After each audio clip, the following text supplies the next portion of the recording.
লেভেলিংয়ের পরবর্তী টপিকে সকলকে ওয়েলকাম। আমরা গত ক্লাসে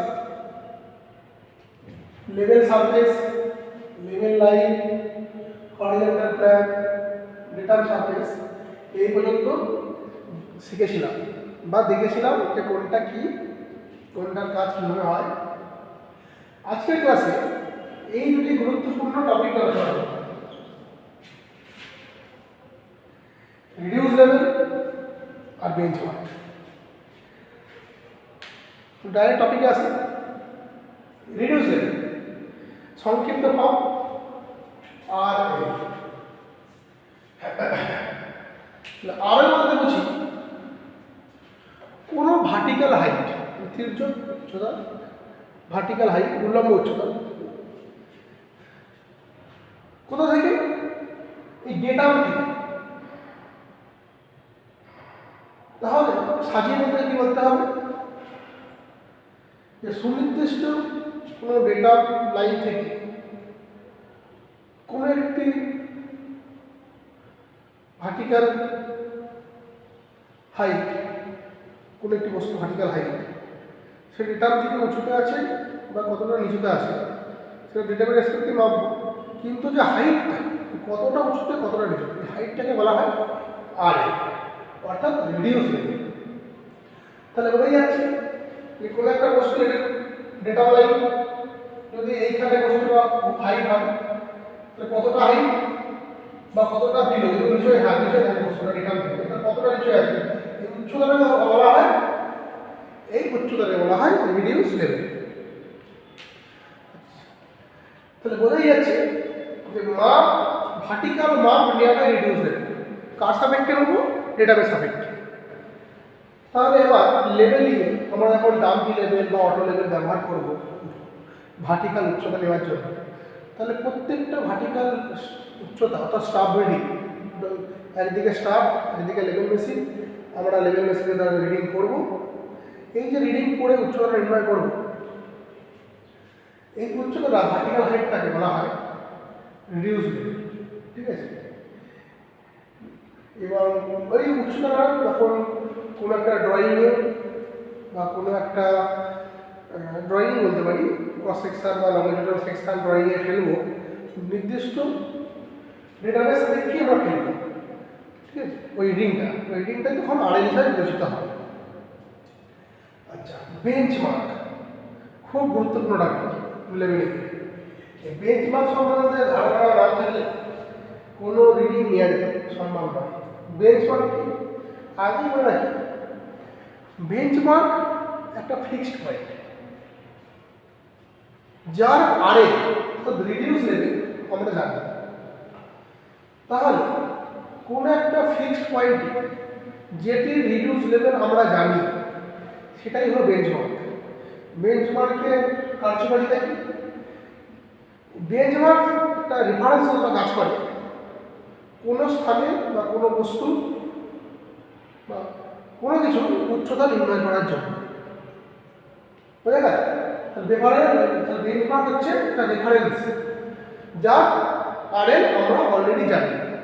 বেঞ্চমার্ক নির্দিষ্ট স্থানে ফিক্স করা থাকে। বেঞ্চমার্ক অনেক প্রকারের হয়। বেঞ্চমার্ক অনেক প্রকারের হয়। আমরা বলতে পারি জিটিএস বেঞ্চমার্ক, পার্মানেন্ট বেঞ্চমার্ক,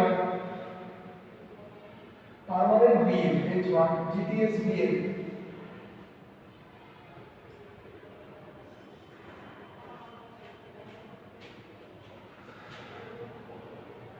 আবার বলতে পারি টেম্পোরারি বেঞ্চমার্ক। ঠিক আছে? এই বেঞ্চমার্ক অনেক প্রকারের হয়। আবার হয় আরবিটারি বেঞ্চমার্ক,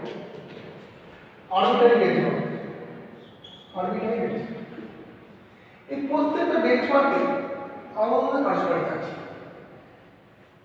তাহলে জিটিএস বেঞ্চমার্ক কি আলোচনা করতে? আমাদের ইন্ডিয়ান গভর্নমেন্টের একটা সংস্থা আছে যার নাম আছে সার্ভে অফ ইন্ডিয়া। এই সার্ভে অফ ইন্ডিয়া কাজ অনেক দূরত্ব ইন্টারভাল ছাড়া, অনেক দূরত্ব বরাবর, অনেক দূরত্ব ইন্টারভালে সারা দেশ জুড়ে কিছু নির্দিষ্ট পয়েন্ট স্থাপন করা থাকে। ওই নির্দিষ্ট পয়েন্টকে বলা হয় বেঞ্চমার্ক। অনেক দূরে দূরে থাকে, অনেক ইন্টারভালে থাকে। বুঝতে পারছি? বোঝা যাচ্ছে ব্যাপারটা?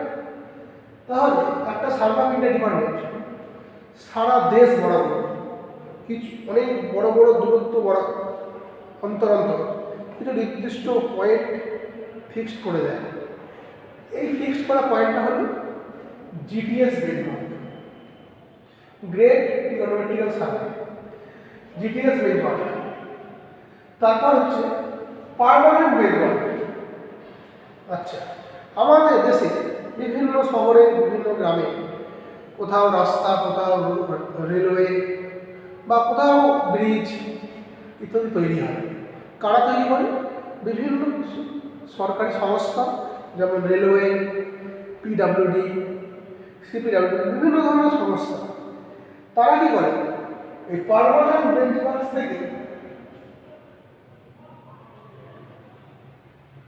রেফারেন্স করে, জিপিএস বেঞ্চমার্ককে রেফারেন্স করে পার্টিকুলার ওই স্থানে একটা সুনির্দিষ্ট পার্মানেন্ট বেঞ্চমার্ক স্থাপন করে দেয়, যার সাপেক্ষে যদি রেলের কোনো স্টেশন তৈরি হয় বা রেল লাইন তৈরি হয়, যেখানে রেলের স্টেশন তৈরি হবে ওই রেলওয়ে স্টেশনের কাছে একটা পার্মানেন্ট বেঞ্চমার্ক করা থাকে। ওই পার্মানেন্ট বেঞ্চমার্কটা কার রেফারেন্সে করা হয়েছে? গ্রেট জিপিএস বেঞ্চমার্কের রেফারেন্সে। মানে পার্মানেন্টলি রয়ে যায়, মাটির তলায় কনস্ট্রাকশন করে রেখে দেওয়া হয় পার্মানেন্ট বেঞ্চমার্ক। তাহলে পার্মানেন্ট বেঞ্চমার্ক। টেম্পোরারি বেঞ্চমার্কটা কি? আমরা যখন কোনো দিন একটা কাজ করি, সারাদিন একদিন কাজ হবে, লেভেলে কাজ করলাম, সারাদিন কাজ করছি। ওই সারাদিন কাজ করার জন্য কোনো নির্দিষ্ট জায়গায় টেম্পোরারি বেঞ্চমার্ক ধরে নিচ্ছি। ধরে নিয়ে আমরা সারাদিনে কাজ করলাম, আবার কাজ শেষ করে চলে যাই। পার্টিকুলার ওই টেম্পোরারি ক্ষণিকের জন্য বেঞ্চমার্কের স্মরণ করলাম, কিছু উচ্চতা নির্ণয় করলাম, বেঞ্চমার্কের সাপেক্ষে রিডিউস লেভেল নিয়ে কিছু উচ্চতা নির্ণয় করলাম, তারপর কাজ শেষে চলে এলাম। তারপর বেঞ্চমার্কটাকে আমরা আর মাইন্ডে রাখবো না বা ধরবো না, সেটা হলো টেম্পোরারি বেঞ্চমার্ক। আরবিট্রারি বেঞ্চমার্ক কি? যে কোনো একটা নির্দিষ্ট পয়েন্টে বেঞ্চমার্ক কত সেটা আমরা জানি না, কিন্তু আমরা ধরে নিই 100 কি 200 মিটার কি 300 মিটার কি 1 মিটার ধরে নিয়ে আমরা কাজ শুরু করে দিলাম। এই যে অ্যাজিউম করলাম বা ধরে নিলাম, এই ধরে নেওয়াটাকে বলা হয় আরবিট্রারি বেঞ্চমার্ক। তারপরে দেখা গেল detail benchmark, survey of India department, তার থেকে অন্যান্য সংস্থাগুলো সেই বেঞ্চমার্ক টেনে আনছে এবং পার্মানেন্ট বেঞ্চমার্ক স্থাপন করছে নিজের কাজের জায়গায়, সেটা হলো পার্মানেন্ট বেঞ্চমার্ক। তারপর হঠাৎ করে কোনো একদিন কাজের দরকার, কোনো একটা স্থানীয় মাপ নেবো, টেম্পোরারি মাপ নেবো, টেম্পোরারি বেঞ্চমার্ক ধরে কাজ করে দিলাম, সেটা টেম্পোরারি বেঞ্চমার্ক। আর আরবিট্রারি বেঞ্চমার্ক কি? কোনো একটা ফিক্সড পয়েন্ট করলাম, সেখানে আরবিট্রারি বেঞ্চমার্ক ধরে নিলাম, ইচ্ছা মতো মাপ ধরে নিলাম, হলো আরবিট্রারি বেঞ্চমার্ক। তাহলে বোঝা গেল? আচ্ছা, এই হলো ব্যাপার। আচ্ছা, কিন্তু আরেকটা জিনিস বলে দিই, যখন লেভেল বেশি হয়ে স্টাফের উদ্দেশ্যে দেখে রিডিং নেবো, অটো লেভেল কি রান্না লেভেল দিয়ে মেট্রিক স্টাফের উদ্দেশ্যে বসে রিডিং নেবো, তার হচ্ছে ফোর সাইড, রিডিং হলো four side, back side, intermediate side. Fore side যে বেঞ্চমার্কের উপর যখন প্রথম স্টাফ রিডিং, লেভেল মেশিনের প্রথম স্টাফ রিডিং, সেটা হলো ফোর সাইড। ওই স্টাফটা অবশ্যই বেঞ্চমার্কে ঘুরতে হবে, সেটা হলো ফোর স্টাফ। ঠিক আছে?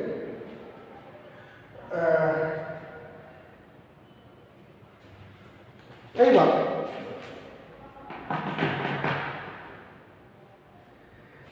আচ্ছা, ভুল বলে উল্টো বললাম, লেখাটা উল্টো উল্টো ভুলে গেছে, দেখে নাও। Back side, fore side, intermediate side. Back side প্রথম স্টাফ রিডিং, এটা বলছিলাম। প্রথম স্টাফ রিডিং, লেভেল মেশিন বসানো আছে, প্রথম স্টাফকে লক্ষ্য করে রিডিং নেবো। যে স্টাফটা আমার বেঞ্চমার্কে, কোনো একটা বেঞ্চমার্কের অবস্থান করছে, সেটা হলো ব্যাক সাইড। আর লাস্ট স্টাফ রিডিং, সেটা হলো আমার four side. Last staff reading কাজ শেষ করবো, লেভেল মেশিন থেকে যে একটা লাস্ট হলো সেটা হলো ফোর সাইড। আর এই ব্যাক সাইড আর ফোর সাইডের মধ্যখানে যে কোনো জায়গা, যে কোনো মাপ, যে কোনো স্টাফ রিডিংকে আমরা বলবো ইন্টারমিডিয়েট সাইড। আচ্ছা, এই বছর আমি বলে রাখি সিপি কি? সিপি উদ্দেশ্য হলো চেঞ্জ পয়েন্ট। একটা লেভেল মেশিনকে কিছুটা রেঞ্জ করে কাজ করার পর মেশিনটা চেঞ্জ করতে অন্য জায়গায় বসাতে হয়, তখন তাকে বলা হয় সিপি।